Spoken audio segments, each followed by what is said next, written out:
नमस्ते नमस्ते। तुम लोग आ जाओ।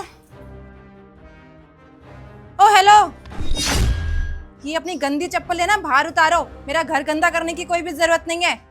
चले आते हैं मुंह उठाकर।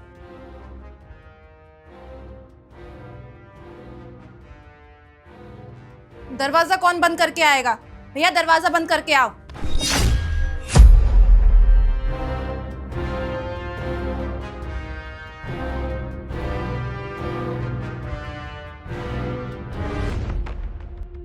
तुम दोनों फिर से मुंह उठाकर आ गए। मुझे पता था कि रक्षाबंधन आने वाला है तो तुम लोग जरूर आओगे। अरे भैया थोड़ी तो शर्म कर लो। हर साल बस रक्षाबंधन पर मुंह उठाकर आ जाते हो। बहनों का साल में एक बार तो त्योहार आता है, कम से कम उसके लिए कुछ लेकर ही आ जाते। कितने बेशरम हो तुम दोनों, कसम से। तुम जैसे बेशरम इंसान ना मैंने अपनी जिंदगी में आज तक नहीं देखे। हाँ, बदकिस्मती से तुम मेरे भैया और ये मेरी भाभी, पर जो सच है वो सच तो कहना ही पड़ता है ना। और आई नो कि सच ना बहुत कड़वा होता है और तुम लोगों को वो सच हजम नहीं हो रहा होगा। खैर अब आई गए हो तो बताओ, कुछ खाओगे पियोगे? नहीं नहीं बहन, हमें भूख नहीं लगी है। तेरी भाभी को रास्ते में भूख लगी थी तो हमने रास्ते में नाश्ता कर लिया था। वो कल सुबह के निकले थे ना, पूरी रात गाड़ी में चले हैं, तो सुबह जैसे ही बस स्टैंड पे उतरे तो भूख लगी थी तो हम लोगों ने नाश्ता कर लिया था। तो चिंता मत कर। और ये देखना, हम गांव से तेरे लिए ना चावल लेकर आए हैं। गांव में इस बार अच्छी फसल हुई है चावल की, तो हमने सोचा कि गांव के शुद्ध चावल तेरे लिए लेकर जाएंगे।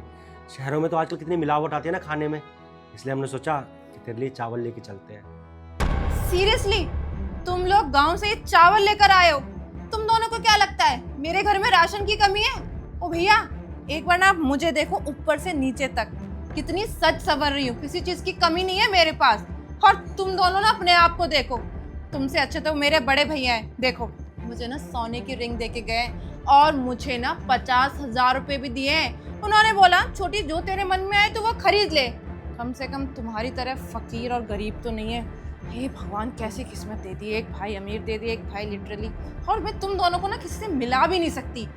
मेरे जो घर का नौकर है ना वो तुम दोनों से ज्यादा अच्छे कपड़े पहनता है। अरे कम से कम एक मिठाई का डब्बा ही ले आते अपनी औकात के अनुसार। एटलीस्ट मैं अपने घर के नौकरों को ही बांट देती। अगर वो भी नहीं खाते ना तो कुत्तों को दे देती। दीदी छोड़िए ना, आप भी क्या बात लेकर बैठ गई हैं। इन सब बातों का तो कोई मतलब नहीं है। और वैसे भी साल बाद हम लोग मिले हैं, कुछ अच्छी बातें करते हैं ना। और एक गिलास पानी मिल जाएगा दीदी, बहुत प्यास लगी है। अच्छा भाभी, बाहर खाना ठूस कर आ गई लेकिन पानी नहीं पिया आपने। आपके पैरों में मेहंदी लगी है क्या? अपने घर का सारा काम आप खुद ही करती है ना। तो देखो भाभी, किचन वो रही, वहां जाओ और खुद पानी पी कर आ जाओ। और हाँ, बाहर ना पायदान पड़ा होगा, उन्हें ये गंदे पैर उससे पहुंच लेना। मेरे मेड ने अब ये भी किचन साफ करी है। और हाँ, ये जो फ्रीज वगैरह ना उसे खोलने की बिल्कुल भी जरूरत नहीं है। पता नहीं आप लोगों के हाथ कैसे होंगे और मेरे फ्रीज पे जम्स लग गए तो। और हाँ, किसी भी सामान को छूने की कोई भी जरूरत नहीं है। वहाँ पर नौकरों के प्लास्टिक के बर्तन रखे हुए हैं और मटका रखा हुआ है, उसी से पानी लेना। और वो ग्लास को सिंक के नीचे रख देना, वो मेड धो देगी। देविका, ये तो किस तरीके से बात कर रही है? पूरे साल में एक बार आते हैं तुझसे मिलने के लिए, और 4-5 साल से तो मैं अकेला ही आ रहा था ना। इस बार तेरी भाभी जिद करने लगी, कहने लगी कि 4-5 साल हो गए हैं, दीदी को देखा नहीं है, उनसे बातें नहीं की हैं। ये जिद कर रही थी इसलिए इसको लेकर आया हूँ। तो कम से कम मेरी ना सही, अपनी भाभी की तो इज्जत कर सकती है ना, बड़ी है वो तेरे से। इज्जत करवाने के लिए ना पैसा होना चाहिए, और वो तुम दोनों को देख के लगता नहीं कि तुम्हारे पास होगा। और कैसी बातें कर रहे हो कि तुम्हारी भाभी है इज्जत कर ले। अरे जब मैं अपने सगे भाई की इज्जत नहीं कर रही तो इस पराई औरत की क्या इज्जत कर लूंगी? वो तो तुम्हारे साथ उठकर आ गई है तो थोड़ा तमीज में बात कर रही हूँ। अभी तो बदतमीजी देखी भी नहीं है तुम दोनों ने मेरी। और ये तुम दोनों कैसे कपड़े पहन कर आए हो कि फटा पुराना सा ट्राउजर और ये कुर्ता? अरे भैया आपको शर्म आनी चाहिए ना। साल में एक बार आते हो ना आप घर पे मेरे, कम से कम ढंग के कपड़े तो पहन कर आ जाया करो। खास पड़ोस के लोग क्या बोलेंगे अगर उन्हें बताऊंगी ना कि मेरा भाई आया था, तो मेरा तो लाइक स्टेटस क्लास सब कुछ मिट्टी में मिल जाएगा। एटलीस्ट प्रेस ही करा लेते। अगर पैसे नहीं थे तो बताओ, मैं दे देती हूँ। चिल्लड़ 5 रुपए की तो होती है। बस बहुत हो गया देविका, इतनी देर से आराम से सुन रहे हैं, इसका मतलब ये नहीं है तुम कुछ भी बोलती चली जाओगी। अरे मेरी नहीं, कम से कम अपने भाई की तो इज्जत करो। कितना कुछ किया है इन्होंने तुम्हारे लिए, और साल में एक बार मिलने आते हैं बस तुमसे। कौन सा रोज रोज आते हैं? तुम एक दिन भी इनकी इज्जत नहीं कर सकती? गरीब अमीर पैसा पता नहीं क्या लगा रखा है तुमने। सिर्फ पैसों से रिश्ते नहीं बनते हैं, रिश्ते अपनेपन से बनते हैं। पैसों का क्या करोगी जब रिश्ते ही नहीं होंगे?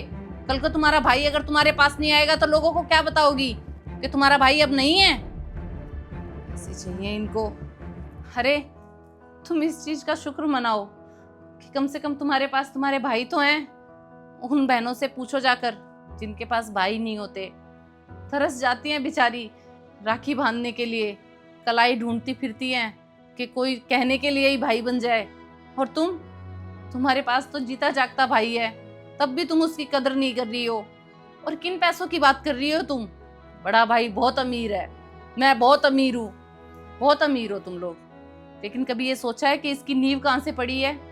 मेरे पति ने अपने सपने कुर्बान करके तुम दोनों को अमीर बनाया है, तुम्हारी शादी कराई है एक एक रुपया जोड़कर।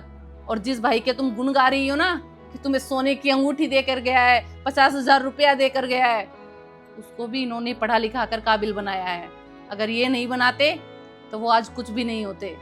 पर हमें किसी चीज की शिकायत नहीं है, हम तो खुश हैं। हमें ऐसा पति मिला है जो अपने भाई बहनों के लिए कुर्बान करता है सब कुछ। लेकिन तुम इनकी सारी कुर्बानी भूल गई। तुम इनको नीचा दिखा रही हो कि तुम्हारे पास है ही क्या, कैसे कपड़े पहने हैं। अगर बहन तुम्हारी जैसी होती है ना, किसी की बहनी नहीं होनी चाहिए। कम से कम इंसान का दिल तो नहीं दुखेगा। और आप बहुत सुन लिया आपने, और सुनने की जरूरत नहीं है। हम तो तुमको मना ही कर रहे थे कि कोई जरूरत नहीं है इनके घर आने की, पर आप ही को लगी थी नहीं बहन है चलते हैं। बहुत सुन लिया, अब चलो अपने घर चलेंगे, हमें यहाँ रुकना ही नहीं है। ओ भैया, अपनी ना बीवी को समझा लो, अपनी जुबान ना कंट्रोल में रखे, वरना मेरा हाथ उठ। देविका, दीदी देविका, बहन बहन क्या हुआ तुझे? तू ठीक तो है ना? दीदी डॉक्टर को फोन करिए ना, पता नहीं क्या हो गया इनको। हाँ। हेलो डॉक्टर साहब आप जल्दी से आ जाइए यहाँ पर। हमारी बहन को कुछ हो गया, वो बेहोश हो गई है। जी हाँ जल्दी आइए। अरे डॉक्टर, देविका डॉक्टर साहब क्या हुआ है मेरी बहन को? चिंता करने की कोई जरूरत नहीं है, अब तुम्हारी बहन बिल्कुल ठीक है। वैसे हुआ क्या था इसको? इनको घर में एक कारण चक्कर आ गए थे। लेकिन डॉक्टर साहब हमारे पास आपको देने के लिए फीस नहीं है। सुनिए ना, वो जो अंगूठी लाए थे दीदी के लिए वही दे दीजिए।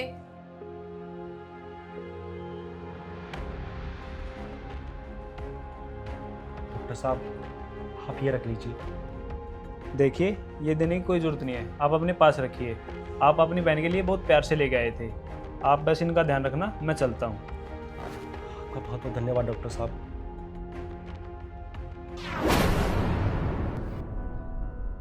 देविका, बहन तू ठीक है ना? तू चिंता मत कर, जब तक मैं हूं ना तुझे कुछ नहीं होने दूंगा। भैया भाभी, आप दोनों प्लीज मुझे माफ कर दीजिए। अरे नहीं दीदी, आपको माफ़ी मांगने की कोई ज़रूरत नहीं है। और वैसे भी हम लोग तो कभी आपसे नाराज़ हुए ही नहीं थे।